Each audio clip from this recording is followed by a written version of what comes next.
আমাদের সংবাদ সম্মেলনটাকে সাকসেসফুল করার জন্য। আপনারা জেনে থাকবেন যে এই ইন্টারিম গভর্নমেন্ট বেশ কিছুদিন আগে আমাদের আন্দোলনের মুখে পড়ে আওয়ামী লীগ সহ তাদের অঙ্গ সংগঠনের সকল কার্যক্রমকে নিষিদ্ধ ঘোষণা করছে, কিন্তু তাদের বিচার যত ঘনীভূত হচ্ছে তারা ততটা অ্যাক্টিভ হচ্ছে। আমরা দেখে থাকবো যে বাইরের দেশে আমাদের নেতাকর্মীরা যখন যাচ্ছে তাদের উপরে হামলার চেষ্টা করা হচ্ছে, বিভিন্ন জায়গায় স্যাবোটেজ করে, এই যে সিপিজেড ধরেন বা বিমানবন্দর ধরেন বা বিভিন্ন জায়গায় তারা স্যাবোটেজ করে আগুন লাগানোর কাজ করতেছে এবং দেশের যে অর্থনৈতিক ব্যবস্থা সেখানেও তারা একটা বিরূপ প্রভাব ফেলতেছে। তো আমাদের গণঅভ্যুত্থান থেকে জাগ্রত হওয়া আমাদের যেই দল এনসিপি, জাতীয় নাগরিক পার্টি, তারা প্রথম থেকেই হচ্ছে এই আওয়ামী বা ফ্যাসিজমের সব থেকে শক্তিশালী বিরোধিতা করে আসতেছে এবং আমরা সব সময় আওয়ামী লীগ এবং ফ্যাসিজমের বিরুদ্ধে সব থেকে বেশি সোচ্চার। তো তারই প্রেক্ষিতে আমরা প্রতি সময় ইন্টারিম সহ অন্যান্য যে প্রশাসনিক ব্যবস্থা আছে তাদেরকে সবসময় একটা প্রেশার ক্রিয়েট করে আসতেছি তারা যাতে দ্রুততম সময়ের ভিতরে এই ফ্যাসিস্টদের বিচার এবং বিচার কার্য সম্পাদন করে। কিন্তু সেইখানে তারা ধীরস্থির যেই কালক্ষেপণ করছে, এই কালক্ষেপণে এই আওয়ামী লীগ বা ফ্যাসিজমের এবং তাদের অঙ্গ সংগঠনগুলো সক্রিয় হচ্ছে। গতকালকে দেখে রাখবেন প্রায় 25টা বিভিন্ন স্পটে তারা মিছিল করার মতো দুঃসাহসিক কার্যক্রম করছে এবং এটা প্রতিনিয়ত চলে আসতেছে। প্রশাসন গ্রেফতার করতেছে, আবার তারা জামিনে বের হয়ে যাচ্ছে, আবার সংঘবদ্ধ হচ্ছে এবং তাদের বিশাল যে ফাইন্যান্স সিস্টেম, সেই ফাইন্যান্স সিস্টেমে তারা ফাইন্যান্স পাচ্ছে। তো সেগুলোর বিপরীতে আমাদের অবস্থান যেহেতু তাদের বিপরীতে, তা আমরা নিজেদের মধ্য থেকে সোর্স করার ট্রাই করতেছি যে তারা সংঘবদ্ধ হচ্ছে কোথায় এবং তারা কি করার চেষ্টা করতেছে। তারই প্রেক্ষিতে গতকালকে আমাদের হচ্ছে নিউ মার্কেট যে দোষ বিল্ডিং, উত্তর জেলা আওয়ামী লীগের যে অফিসটা ছিল, সে অফিসে আমরা বেশ কিছুদিন ধরে খবর পাচ্ছিলাম যে ওখানে আওয়ামী লীগের নেতাকর্মীরা আসা যাওয়া করতেছিল নিয়মিত এবং তারা বিভিন্ন রকমের নাশকতার পরিকল্পনা করছিল, যার প্রেক্ষিতে আবার 25টা মিছিল, 2টা ঘটনা যখন পাশাপাশি হচ্ছে এবং বিচার ইন্টারন্যাশনাল ট্রাইব্যুনালের বিচার কার্যে তাজুল ইসলাম সহ অন্যান্যরা যখন হচ্ছে যে আপনার এই বিচার কার্যক্রমকে ত্বরান্বিত করতেছে, তখন আমরা দেখলাম সার্জিস আলমের গাড়ি বহরে হচ্ছে হামলা হইল। তো সবকিছু মিলে আমাদের মধ্যে একটা বিরূপ প্রতিক্রিয়া তৈরি হয় এবং এই প্রতিক্রিয়ার প্রেক্ষিতে আমরা হচ্ছে গতকালকে 3:30টার পর কোতোয়ালি থানার অধীন নিউ মার্কেট এরিয়ার দোস্ত বিল্ডিংয়ে হচ্ছে আমরা অবস্থান নেওয়ার চেষ্টা করি এবং সেখানে আমাদের অঙ্গ সংগঠন যারা ছিল তারা উপস্থিত ছিল।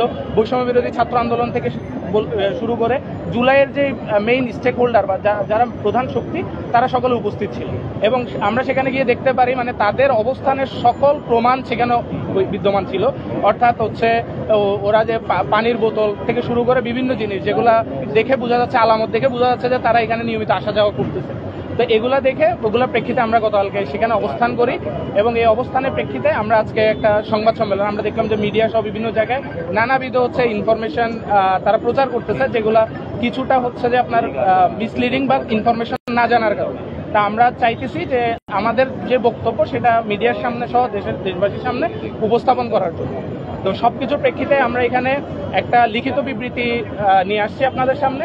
আমাদের লিখিত বিবৃতিটা উপস্থাপন করবে আমাদের যুগ্ম সমন্বয়কারী মোহাম্মদ ইরফানুল হক। তার আগে আমি আমার পরিচয় দিয়ে নিই। আমি মোহাম্মদ রাফসান জানি, যুগ্ম সমন্বয়কারী চট্টগ্রাম মহানগর সমন্বয়কারী কমিটি। আচ্ছা, ধন্যবাদ প্রিয় সাংবাদিক ভাইরা। গতকালকে দোষ বিল্ডিং এর বিষয়টা আমি আপনাদেরকে এখন আমাদের লিখিত বক্তব্যটা আমি আপনাদেরকে পাঠ করে শোনাচ্ছি। প্রিয় সাংবাদিক ভাইরা, ফেসিবাদ বিরোধী গণ অভ্যুত্থানের অগ্রনায়ক প্রিয় সাংবাদিক ভাই ও বোনেরা, আসসালামু আলাইকুম। দেশের এক ক্রান্তি লগ্নে নিজেদের জবাবদিহিতা নিশ্চিত করার লক্ষ্যে আমরা আপনাদের সামনে উপস্থিত হয়েছি। আপনারা অবগত আছেন, ফেসিবাদী রাষ্ট্রবিরোধী সংগঠন আওয়ামী লীগের সকল ধরনের কার্যক্রম নিষিদ্ধ করা হলেও তাদের রাষ্ট্রবিরোধী কর্মকাণ্ড থেমে নেই। দেশকে অস্থিতিশীল করার লক্ষ্যে তাদের বেশ কিছু সন্ত্রাসী কর্মকাণ্ড আমরা আপনাদের মাধ্যমে জানতে পারি প্রতিদিন। এই সকল কর্মকাণ্ডের অংশ হিসেবে তারা চট্টগ্রামেও বিভিন্ন জ্বালাও পোড়াও অগ্নিসংযোগের সাথে সংযুক্ত, তা আপনারাও জানেন। আমরা জাতীয় নাগরিক পার্টি চট্টগ্রামের শান্তিকামী মানুষদের সাথে নিয়ে তাদের বিভিন্ন নীল নকশা ইতিমধ্যে নস্যাৎ করেছি। গত 18ই অক্টোবর শেখ রাসেলের জন্মদিনকে কেন্দ্র করে একদল সন্ত্রাসী চট্টগ্রামের দোষ বিল্ডিংয়ে একত্রিত হয়ে মিটিং করে এবং বাকলিয়া অ্যাক্সেস রোডে কার্যক্রম সংগঠিত করার আগেই আমরা আইন শৃঙ্খলা রক্ষাকারী বাহিনীর মাধ্যমে তাদের আইনের আওতায় নিয়ে আসতে সমর্থ হই। এই ঘটনা আমাদের ব্যাপকভাবে নাড়া দেয়। কারণ আপনাদের মতো আমরাও অবগত ছিলাম এই রাষ্ট্রবিরোধী ফ্যাসিবাদী সংগঠনের সকল কার্যালয় 5ই আগস্টের গণ অভ্যুত্থানকারীরা নস্যাৎ করে দেয়। কিন্তু গতকাল আমরা দুজ বিল্ডিংয়ে উপস্থিত হয়ে দেখতে পাই তারা সেখানে সেট আপ অফিস চালায়, যার আলামত হিসেবে তাদের দলীয় লিফলেট, কেন্দ্রীয় নেতাদের প্রতিকৃতি, খাওয়ার ব্যবস্থা, থাকার ব্যবস্থা আমরা দেখতে পাই। এমত অবস্থায় বিল্ডিংয়ের দায়িত্বপ্রাপ্তদের সাথে কথা বলে জানতে পারি গত 12 থেকে 15 বছর যাবৎ গণহত্যাকারী এই দলটি অফিস দখল করে বিনা ভাড়ায় এখানে বিভিন্ন অপকর্ম চলমান রাখছে এবং তারা এর থেকে পরিত্রাণের আশায় আমাদের পার্টির সাহায্য প্রার্থনা করে।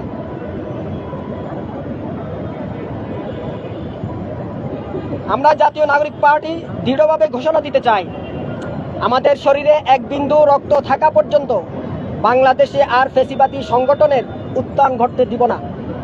গণ অভ্যুত্থানের এক দফা ঘোষণার সময় শহীদ মিনারে আমাদের প্রাণের নেতা নাহিদ ইসলাম যে ফ্যাসিবাদ ব্যবস্থার বিলোপ ও নতুন রাজনৈতিক বন্দোবস্তের ঘোষণা দিয়েছিলেন তা বাস্তবায়নে গণ অভ্যুত্থানের শক্তি হিসাবে আপনারা অতীতেও যেমন আমাদের পাশে ছিলেন তেমনি ভবিষ্যতেও থাকবেন আমাদের পাশে। সবাইকে ধন্যবাদ। ইনকিলাব জিন্দাবাদ। আচ্ছা, আপনাদের কারো কোনো যদি জিজ্ঞাসা থাকে গতকালকের ঘটনার বা আদার্স কোনো বিষয়ে, সেই সম্পর্কে সরাসরি জিজ্ঞাসা করতে পারবেন। আমাদের আরিফ মঈনুদ্দিন ভাই আছেন, ওনার কাছে সরাসরি জানতে চাই। আপনারা তো এনসিপি যখন থেকে গঠন করে বিষয়ে কাজ করার আগে সাংবাদিককে অবহিত করতেন, কিন্তু গতকালকে ঘটনাটা কারণ কোনো সাংবাদিককে গণমাধ্যমকে না জানিয়ে আপনারা হঠাৎ করে এই ধরনের একটা পদক্ষেপে গেলেন কেন, একটু বলতেন দেখা। আচ্ছা, এটা আমরা আসলে 5 তারিখের গণ অভ্যুত্থানের সময় সারা বাংলাদেশের মধ্যে যে সরে হাসিনার বিরুদ্ধে যে জনক্ষোভ ছিল, সেই ক্ষোভের অংশ হিসেবে পুরো বাংলাদেশের মধ্যে আওয়ামী লীগের যত কার্যালয় ছিল সবগুলোই মোটামুটি ভাঙচুর এবং করা হয়, সেটা আপনারা জানেন। এবং তারই অংশ হিসেবে চট্টগ্রামের বীর চট্টগ্রাম ছাত্র জনতাও একই সাথে চট্টগ্রামের যে আওয়ামী লীগের অফিসগুলো ছিল সেগুলো ভাঙচুর করা হয় এবং পরিত্যক্তও ছিল, এগুলো অকেজও ছিল। কিন্তু আমরা গত 2-1 মাস ধরে খবর পাচ্ছি যে সেখানে অফিসগুলো হচ্ছে যে নতুন করে সাজানো হয়েছে, গ্লাস লাগানো হয়েছে, জানলা লাগানো হয়েছে, দরজা লাগানো হয়েছে এবং নতুন করে তালা লাগানো হয়েছে এবং কারা কারা যেন এখানে আসা যাওয়া করে। আমরা এখানে যেতে চাই না, আমরা প্রশাসনকে জানিয়েছিলাম, আমি কোতোয়ালি থানাকে জানিয়েছিলাম যে আপনারা একটু দেখেন, তিনি ব্যবস্থা নেবেন বলেছিলেন। পরে আমরা সর্বশেষ যখন জানলাম যে এইখানে শেখ রাসেলের জন্মদিন পালন করা হবে 18 তারিখ, ওই সময় আমরা গেছিলাম, যাওয়ার পরে এখানে সামনে আমরা কাউকে পাই নাই, কিন্তু আমরা আমাদের সোর্সের মাধ্যমে খবর নিয়ে তাদেরকে অ্যাক্সেস রোডের মুখ থেকে তাদেরকে গ্রেফতার করাই সর্বদা থানাকে বলে এবং তারা এই থানার মাধ্যমে কোর্টে চালান হয়। এবং কালকেও আমরা একই সাথে শুনলাম যে এখানে তারা আবার আসতে যাচ্ছে। তখন ওই মুহূর্তে আমরা তাৎক্ষণিকভাবে এখানে আমরা যখন যেখানে ছিলাম, আমি কাজী মোড়ে ছিলাম, সেখান থেকে আমরা আসলে রওনা দিই। বাকিরা আমি গ্রুপে মেসেজ দেওয়ার পর বাকিরা অনেকেই আসে সেখানে, এবং সেখানে গিয়ে আমরা দেখতে পাই যে সম্পূর্ণভাবে অফিসটা একদম সাজানো, অফিস করার মতো, এবং এটা একটা তাৎক্ষণিক ডিসিশন ছিল আমাদের খবরটা পেয়ে। এটাই আরেকটা বিষয় যেটা হচ্ছে যে ধরেন আইন শৃঙ্খলা বাহিনীকে সাথে নিয়ে তো আপনারা যেতে পারতেন, আইন শৃঙ্খলা বাহিনীকে কি জানিয়েছিলেন আপনারা? আমরা প্রতিনিয়ত জানিয়েছি। আমি ইভেন আপনাকে এখনই দেখাতে পারবো যে আমার হোয়াটসঅ্যাপ অ্যাকাউন্টের মধ্যে মানে জুলাই গণঅভ্যুত্থানের সময় অস্ত্র হাতে এবং পিছনে একজন ব্যক্তি মার্ক করা আছে। আমি কোতোয়ালি থানার ওসিকে এটা ছবি সহ পাঠিয়েছি এবং আমি পিছনে লিখেও দিতে পারি, তার বাসায় এখানে নাম্বার এখানে ট্রেকিং করেন। আমি এখানে দেখাবো যে মেসেজটা আনসিন, স্টিল আনসিন মেসেজটা। আমরা এগুলো প্রতিনিয়ত জানাই, বাট এটা দুঃখের বিষয় যে মানে জুলাই গণঅভ্যুত্থানের সময় যারা সন্ত্রাসী ছিল, হামলা করেছিল কন্টিনিউয়াস, তারা এখানে আবার স্পটে দেখাচ্ছে। এবং আমাদের কিছুদিন আগে তো আমাদের রামিমকে হচ্ছে লিঙ্ক রোডের ওখানে হচ্ছে তার উপর ছুরিকাঘাত করা হয় এবং বিভিন্ন দেশের বিভিন্ন প্রান্তের মধ্যে আমাদের কেন্দ্রীয় নেতা শাহরিয়ার আলমের উপর পর্যন্ত হামলা করা হচ্ছে। তো আমরা প্রশাসনের উপর আসলে এটা খুবই নিন্দার সাথে বলতে হয় যে তাদের উপর আমরা আসলে মানে যে পরিমাণ রেসপন্সটা আশা করি, তারা গণঅভ্যুত্থানের পরবর্তী গঠিত একটা প্রশাসন, তাদের ওইরকম রেসপন্স আমরা পাই না। তারপর আমরা কালকে ওইখানে যাওয়ার পরে জানিয়েছি কোতোয়ালি থানাকে।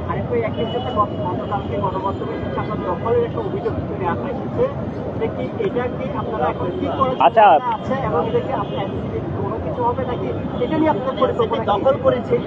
হ্যাঁ, আপনি বললেন যে দখলের অভিযোগ এসেছে, তাহলে প্লিজ আমাকে একটু বলেন অভিযোগটা কে করেছে? দখলের অভিযোগটা কিভাবে এসেছে, কার মাধ্যমে এসেছে সেটা? না, অভিযোগ তো সামন করবে আপনাকে, আপনাকে জানাবে যে ভাই এটা এই ধরনের কাজগুলো ফলো আপ করে দেখা গেছে দখল রয়েছে বিভিন্ন জায়গায় দেশে। যদি আমরা এক্সাম্পল দিই, সেটা কি চট্টগ্রামে হতে যাচ্ছে?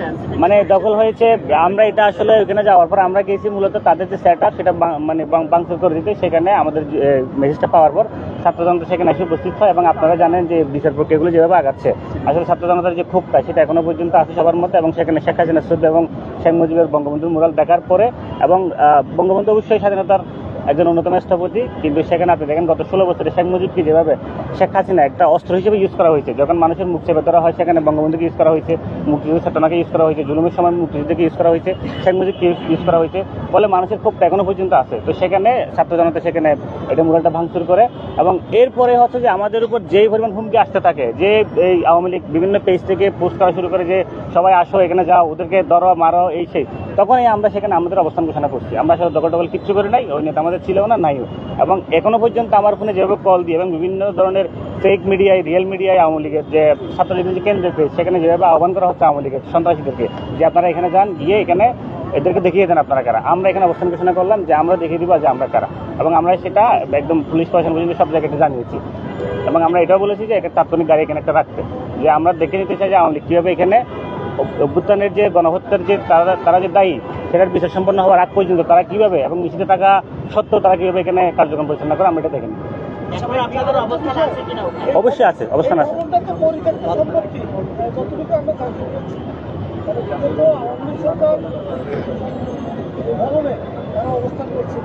না, এটা পরিত্যক্ত সম্পত্তি, এটা আমরা আসলে জানতাম না। আমরা কালকে ওইখানে যাওয়ার পরে হচ্ছে আমাদেরকে বিভিন্ন জন লোকজন আসে অভিনন্দন জানাচ্ছে, মিষ্টি খাওয়াইতে বলতেছে। আমি তো বুঝি নাই যে কেন এটা, পরে আসলো এখানে কিছু লোকজন বলো যে এটার একটা হিস্ট্রি আমরা কালকে জানলাম। এখানে 3টে পক্ষ আসলে মালিকানা দাবি করে, একটা জেলা প্রশাসক, যেটা পরিত্যক্ত সম্পত্তি 1971 সালে ফেলে গিয়েছিল বিহারে একজন লোক, এবং জেলা প্রশাসক সেটা 1991 সালে একজনকে লিজ দিয়েছিল, ভদ্রলোকের নাম আমি ভুলে গেছি, মানে আইনুল মনে হয় সম্ভবত। আচ্ছা ভাই, ভিন্ন প্রসঙ্গে জানতে চাই যে জামায়াত ইসলামের সেক্রেটারির পক্ষ থেকে একটা মন্তব্য করা হয়েছিল যে না, আজকে প্লিজ আজকে সংবাদটা শুধুমাত্র আমার একটা প্রশ্ন আছে, সেটা হচ্ছে আপনি বললেন জাতির পিতা রাষ্ট্রপতি শেখ মুজিবুর রহমান গতকালকে আপনাদের একজন কর্মী দেখলাম ওনার একটা ছবিতে ভাঙচুর করছিল। এখন ওই ছেলেটা যতটুকু আমি জানি তার নাম হচ্ছে রাকিব হোসেন নৌসাদ। সে হচ্ছে ছাত্রলীগ করতো এক সময়, এবং তার বাবা হচ্ছে আওয়ামী লীগের যুগ্ম সাধারণ সম্পাদক, এখন ইউনিয়ন আওয়ামী লীগের যুগ্ম সাধারণ সম্পাদক। তারপরে হচ্ছে সেই ইয়াবার মামলায় গ্রেপ্তারও, ঢাকায় অলরেডি গ্রেপ্তারও হয়ে গেছিলেন, 6 মাস কারাগার ভোগও করছেন। এখন এই ধরনের একজন কর্মী আপনাদের, এবং একজন বঙ্গবন্ধু শেখ মুজিবুর রহমানের ছবি কিভাবে একজন এটাকে আপনারা কিভাবে সাপোর্ট করলেন, এবং আপনাদের সাথে কি তাহলে ছাত্রলীগও আছে?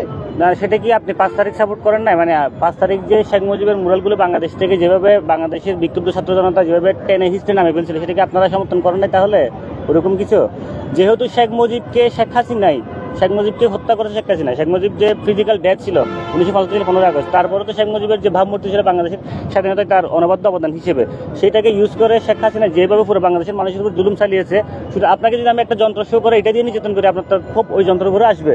তো শেখ মুজিবকে ছাত্রলীগকেও প্রবাসন করতেছেন? না, আপনি কি সাদিক কাইমকে এখন কি বলবেন? সাদিক কাইম তো ছাত্রলীগ করতো, তো সে আমাদের গণঅভ্যুত্থানের অংশগ্রহণ হিসেবে সে আসে না। তো সেইভাবে নওশাদ আমাদের জানার মতো ছাত্রলীগ ছিল, বাট তার গণঅভ্যুত্থানের সময় অবদান ছিল আমাদের পক্ষে। আমি একটা ইনফরমেশন দিই, 16 তারিখ যখন 16 শহরে যখন একটা হামলা চালায় আওয়ামী লীগ, সে ওই হামলার প্রথম আহত, ঠিক আছে? সেই হামলায় সে প্রথম আহত হয়েছে, অর্থাৎ সে আন্দোলনকারীদের পক্ষ থেকে আহত হয়েছে।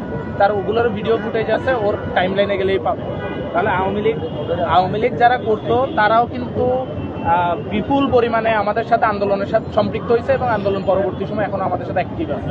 তাহলে একটা আওয়ামী লীগ কর্মী কি পরিমাণ তার আওয়ামী লীগের প্রতি ক্ষোভ থাকলে ওই আওয়ামী লীগের যে স্থপতি বা শেখ মুজিবকে এভাবে করতে পারে, সেটাও একটা প্রমাণ যে ওরা আওয়ামী লীগ বিরোধী। তার বা ছাত্রলীগ, আমার যার সাথে কথা হইলো তারা বলতেছে তাকে পোস্ট, সে সভাপতির পোস্ট চাইছিল, তাকে সভাপতির পোস্টটা দেওয়া হয় না, ইউনিয়ন সভাপতি, যার কারণে সে এই কাজটা করলো। এখন কি আপনারা জায়গায় আপনাকে? আচ্ছা, আমি একটু আনসার করি। ছাত্রলীগ করতো এটা আমরা জানতাম, এবং ছাত্রলীগের বড় একটা অংশ এই যে গণঅভ্যুত্থানের সময় আমাদের পক্ষেই ছিল, এবং তারা এটা আওয়ামী লীগের সাথে সরাসরি বিদ্রোহ ঘোষণা করে এসেছিল। ফলে তারা আগে ছাত্রলীগ করতো কিনা এটা আমরা জাজ করছি না, কারণ গণঅভ্যুত্থানের সময় তাদের বড় ধরনের অংশীদারিত্ব আছে এবং অবদান আছে সেই হিসেবে। এবং এর বাইরে আপনি যেটা বললেন যে তার বাবার জন্য তো ছেলেকে আসলে শাস্তি দেওয়া যায় না, এবং তার যে মামলার কথা বললেন সেটা আসলে আমরা জানতাম না। সেটা যদি আপনার কাছে এভিডেন্স থাকে অবশ্যই আপনি আমাদেরকে দিবেন, আমরা এটা দলীয়গত ব্যবস্থা নেব। আমি অলরেডি আপনার সাথে হোয়াটসঅ্যাপে এই বিষয়ে প্রশ্ন দুপুরে আমি আপনাকে কালকে থেকে এই ঘটনার পর থেকে আমরা দেখতে পাচ্ছি বিভিন্নভাবে ছাত্রলীগের বিভিন্ন পেজ সহ বিভিন্ন আইডি থেকে আপনাদেরকে উদ্দেশ্য করে, এবং যিনি সেই ভাঙচুর অংশ নিয়েছিলেন দর্শক যার কথা বলা হচ্ছে, তাকে গিয়ে বিভিন্ন রকম পোস্ট দেওয়া হচ্ছে, হুমকি দেওয়া হচ্ছে। এই হুমকিগুলোকে আপনারা কিভাবে নিচ্ছেন? এবং এটা- আইনগত ব্যবস্থা এরপরে গতকালকে তো পুলিশ ছিল না, পুলিশকে আমরা তো এই মুহূর্তে যখন ফোন করেছিলাম যখন ফাংশন চলছে আপনারা যখন ওখানে গিয়েছেন তখন পুলিশের ওসিও বলেছে বা প্রধান ওসি বলছে আমি কিছু জানি না, এই বিষয়ে আমাকে কেউ অভিযোগ করে এটার কল রেকর্ডও আমাদের কাছে আছে। কিন্তু আপনারা এখন আইনগত ব্যবস্থা কি দিচ্ছেন এবং বিভিন্ন পেজে পুলিশ আমার সহকর্মী যে প্রশ্ন করেছে সেটার ব্যবস্থা কি দিচ্ছেন বলতে আমরা আওয়ামী লীগকে রাজনৈতিকভাবে মোকাবেলা করতে চাই। ইতিমধ্যে আপনারা জানেন আমাদের যুব শক্তির একজন সদস্য হুজাতুল সাইদ, তাকেও গোলাম সামদান জনি যে ছাত্রলীগের লিডার ছিল সেও হুমকি দিয়েছিল এবং সে কোতোয়ালি থানায় জিডি করেছিল, এবং 2 দিন আগে আমাদের কমিটির একজন সদস্য রিদওয়ানকে হুমকি দেওয়া হয়েছিল, সেও কোতোয়ালি থানায় জিডি করেছে, এবং আরও বাংলাদেশের অনেক জায়গায় এগুলো হয়েছে। কিন্তু আমি এখনো পর্যন্ত কোনো জিডির কোনো অভিযোগের যে সুরাহা হয়েছে কিনা বা পুলিশ গ্রেপ্তার করতে পারছে কিনা আমি এখনো পর্যন্ত দেখি না। তবে আমরা আইনানুগভাবে আগাবো, আমরা এটা অভিযোগ করব এবং একই সাথে আমরা আওয়ামী লীগের রাজনৈতিকভাবে মোকাবেলাও করবো। আমরা মনে করি আমরা জুলাই গণঅভ্যুত্থান যারা করে আসছি, আমরা যারা অংশীদার ছিলাম, আমরা বাংলাদেশের জনগণের প্রতি দায়বদ্ধ যে আওয়ামী লীগ মুক্ত ফেসিবাদ মুক্ত একটা বাংলাদেশ গঠন করবো আমরা, এবং স্টিল আওয়ামী লীগের রাজনীতি আমরা নিষিদ্ধ চাই, সেটা বিচারিক প্রক্রিয়ার মাধ্যমে, এবং সেটা গণহত্যার দায়ী।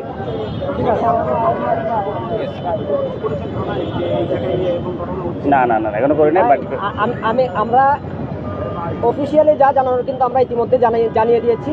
গতকালকে যে বিষয়টা সেটা আমাদের লিখিত বক্তব্যের মধ্যে চলে আসছে। ওইখানে আওয়ামী লীগের সন্ত্রাসীরা বিভিন্ন ধরনের নাশকতা এবং জটিকা মিছিল করার জন্য দীর্ঘদিন ধরে ওইখানে তারা রাতে গোপন মিটিং করতো। এই তথ্যটা চট্টগ্রামের ছাত্র জনতা জানতে পেরে ওইখানে যায়, গিয়ে দেখেছে পূর্বের সেট আপ, এদের কথা তথ্যটা ঠিক আছে, আওয়ামী লীগের সেট আপ আছে ওইখানে, শেখ হাসিনা বা শেখ মুজিবুর রহমানের মোড়ল আছে। এই শেখ হাসিনা শেখ মুজিবুর রহমানের মোড়লগুলো অক্ষত থাকে এবং পুনরস্থাপন থাকা অবস্থায় অভ্যুত্থানের কোনো শক্তি তো ভাই তখন মানে আমরা এখানে অভ্যুত্থানের শক্তি স্বাভাবিক একটু ইমোশনাল হয়ে যাওয়াটা খুবই স্বাভাবিক একটা বিষয়। এখন আপনাদেরকে বুঝতে হবে এখানে কোনো দায়িত্বশীল কোনো ব্যক্তি দায়িত্বহীন কোনো আচরণ করে। আমরা সাথে সাথে খবর পাওয়ার পর আমরা ওখানে গিয়েছি এবং যাওয়ার পরে আমরা আমাদের এখানে ছাত্র জনতাকে বলে দিয়েছি এখানে ফ্যাসিবাদী কোনো শক্তি আর কোনোভাবে এখানে যারা অবস্থান না নিতে পারে, সেই জন্য আমরা সবাই এখানে অত্যন্ত শান্তিপূর্ণভাবে অবস্থান করব। এটা হলো আমাদের বক্তব্য। ধন্যবাদ সবাই। হ্যাঁ ধন্যবাদ সবাইকে। ধন্যবাদ সবাইকে।